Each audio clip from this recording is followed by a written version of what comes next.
Hi and welcome to my video. I originally planned on doing a 5800X versus 5800X 3D comparison video, but then along came Season 2 and invalidated all my data and I'd just sold my 5800X.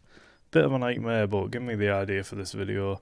So here we are, Season 1 versus Season 2, Warzone 2. Let's do it! Our system today is an Asus TUF Gaming X570, a Palette 4080 with 32GB of Corsair Vengeance 3200MHz DDR4 CL16 RAM. The games are installed on a Sabrent Rocket Gen 4 NVMe drive, and the CPU was cooled with a Deepcool AK620. FPS was recorded over 3 3-minute runs per setting and the average is recorded. I was the first half of the match in Warzone quads as a worst case scenario because FPS can get high as the circle shrinks.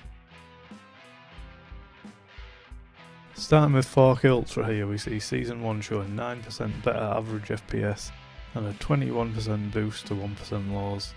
It's not huge, but still disappointing start to this look at the update. Turning on DLSS quality, we start to see the differences between the seasons. I'm not sure what they've changed here, but you're losing quite a lot of FPS since the upgrade. Season 1 being 18% better here and 23% higher in 1% lows and 22% in 0.1% lows. Moving down to balance settings, Season 2 makes a comeback here, being nearly 5% faster overall and 8% in 1% lows. What seems to be happening here is as you go down to balance settings, you're taking a little bit of the load off the CPU. Season 2 seems to rely a lot more on the CPU. When it's not stressed, it pulls back a bit of performance. As we'll see here when we add DLSS quality, handing more load over to the CPU, allowing Season 1 to take the lead again. Moving even more load over the CPU with DLSS balanced, Season 1 crushes Season 2 by 21% in both average frame rate and 1% lows. Season 2 being completely CPU limited here. Finishing up 4K, we have minimum settings, and once again the performance in Season 1 was far better with 15% average, 18% better 1% lows, and 25% 0.1% lows. Right, that's it for 4K, moving down to 1440p now. And we'll start with Ultra again, and straight away we'll see Season 1 beating Season 2 here by around 8%.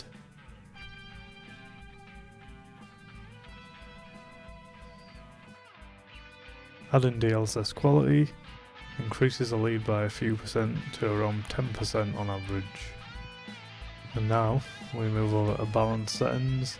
We're seeing nearly 10% better performance with Season 1 here and a 6% boost to 1% lows. It's not massive, but it is there. We'll end 1440p with basic settings, as we're pretty much fully CPU limited with both CPUs here, dropping performance for Season 2.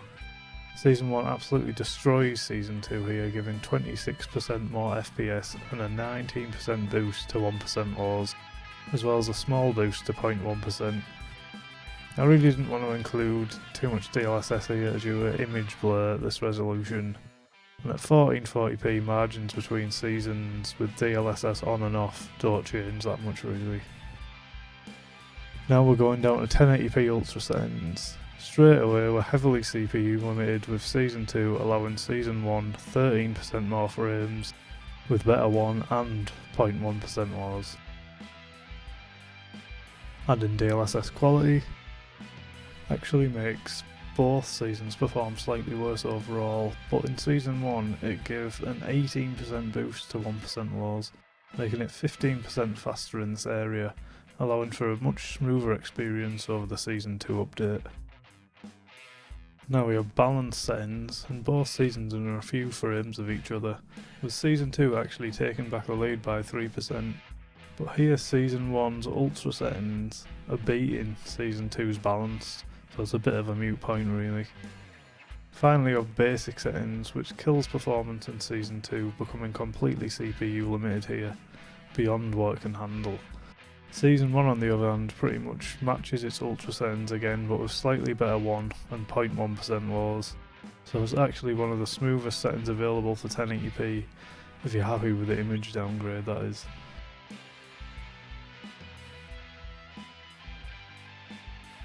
So, it seems whatever they've changed, whatever additional processors have been added to the CPU, 5800X3D has been a little bit crippled, and I would imagine that this applies to most, if not all, of the CPUs as well.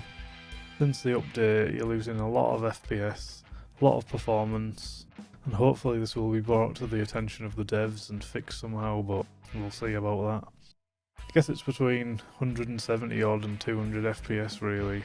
Both are pretty high and you probably won't notice unless you have hawk eyes or something, but it's still over 25% performance loss at worst, which isn't ideal really. Anyway, thanks for watching my video.